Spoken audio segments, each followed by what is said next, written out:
नमस्कार। आज का किस्सा है बुरे फंसे यार। बुरे फंसे यार।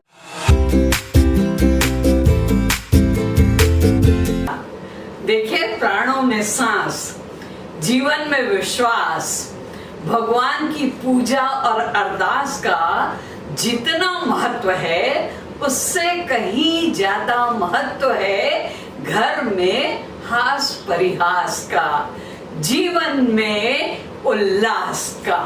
और ये उल्लास ही हमें जीने के लायक बनाता है। तो ये एक छोटी सी बात आपके मुस्कुराने के लिए बताना चाहती हूँ। मिस्टर मेहरा अपने ऑफिस में बैठे काम में इतने तल्लीन, इतने ज्यादा डूब जाते थे कि उन्हें दूसरी कोई चीजें याद ही नहीं रहती थी।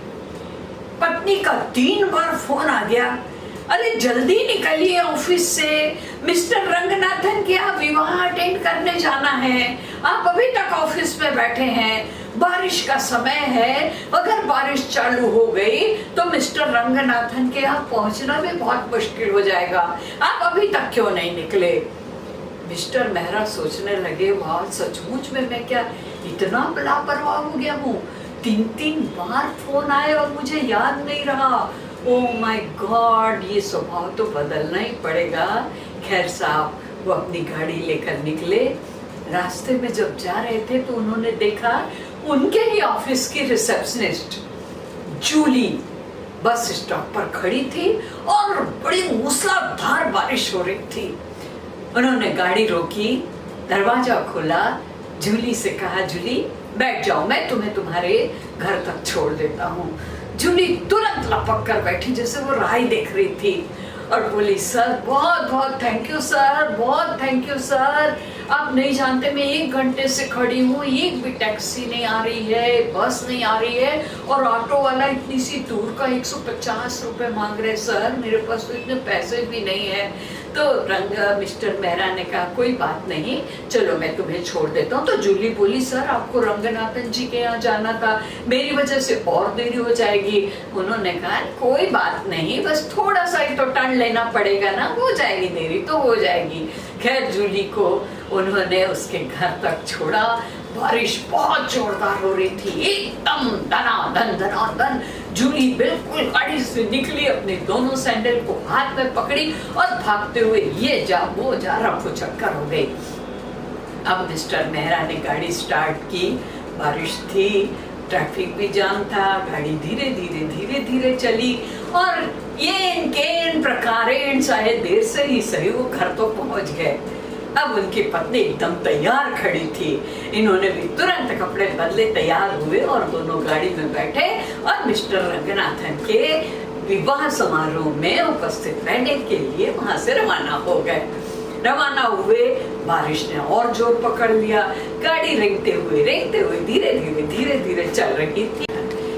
अब मूसलाधार बारिश तो हो ही रही थी, गाड़ी धीमे धीमे चल रही थी और बारिश का जोर तो होता ही जा रहा था।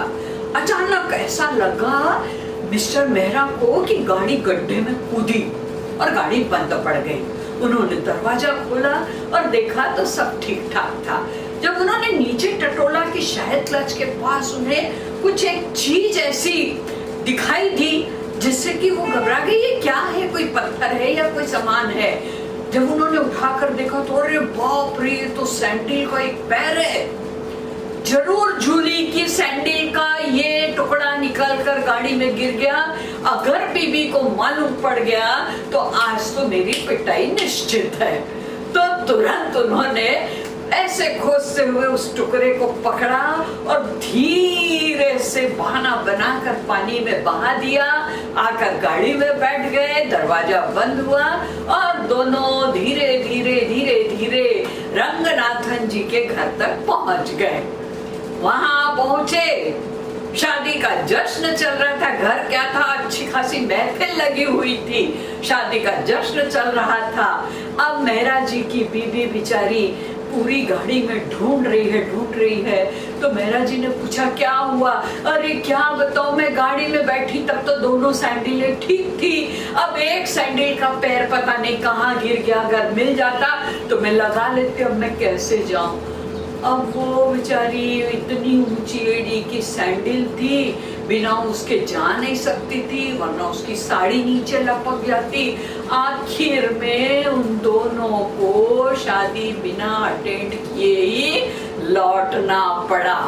तो कभी कभी जीवन में ऐसे वाक्य भी हो जाते हैं, लेकिन एक बात जरूर कहना चाहूंगी, तुम हंसते रहो, तुम मुस्कुराते रहो, तुम हंसते रहो, तुम मुस्कुराते रहो। जिंदगी है गीत, बस इसे गुनगुनाते रहो, गुनगुनाते रहो। नमस्कार, सावित्री कोचर का।